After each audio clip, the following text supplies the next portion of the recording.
Para sa update sa pagputok ng Bulkan Bulusan sa Sorsogon, makakapadayam natin si PHIVOLCS Director Dr. Teresito Bacolcol. Magandang umaga po sa inyo, Director.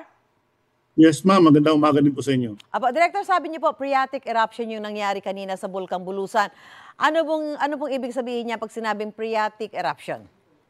Okay, so phreatic eruptions, these are steam-driven explosions that happen when water comes into contact with hot volcanic materials, pwedeng hot volcanic rocks or hot volcanic gases. And ang nangyayari dito, it ejects steam, ash, and rock fragments. And wala pong involved dito na panibagong magma. So basically, parang nagprepito po tayo, yung mantika pinakuluan natin and then nilagyan natin ng tubig, nagkakaroon po ng steaming. So yun po yung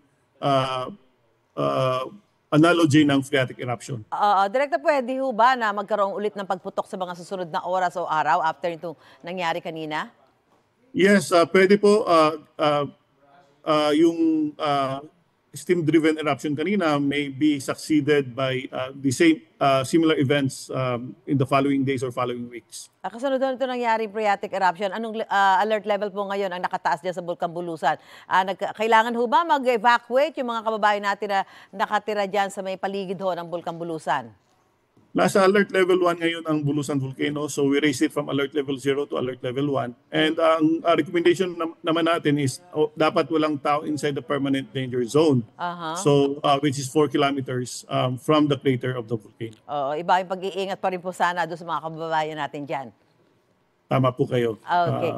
Vigilant po sila. Makikipag-ugnayan kami sa mga update ng activity ng Bulkan Bulusan. Maraming salamat po, PHIVOLCS Director Teresito Bacolcol, at isang magandang umaga po sa inyo. Maraming salamat din po. Gusto mo bang mauna sa mga balita?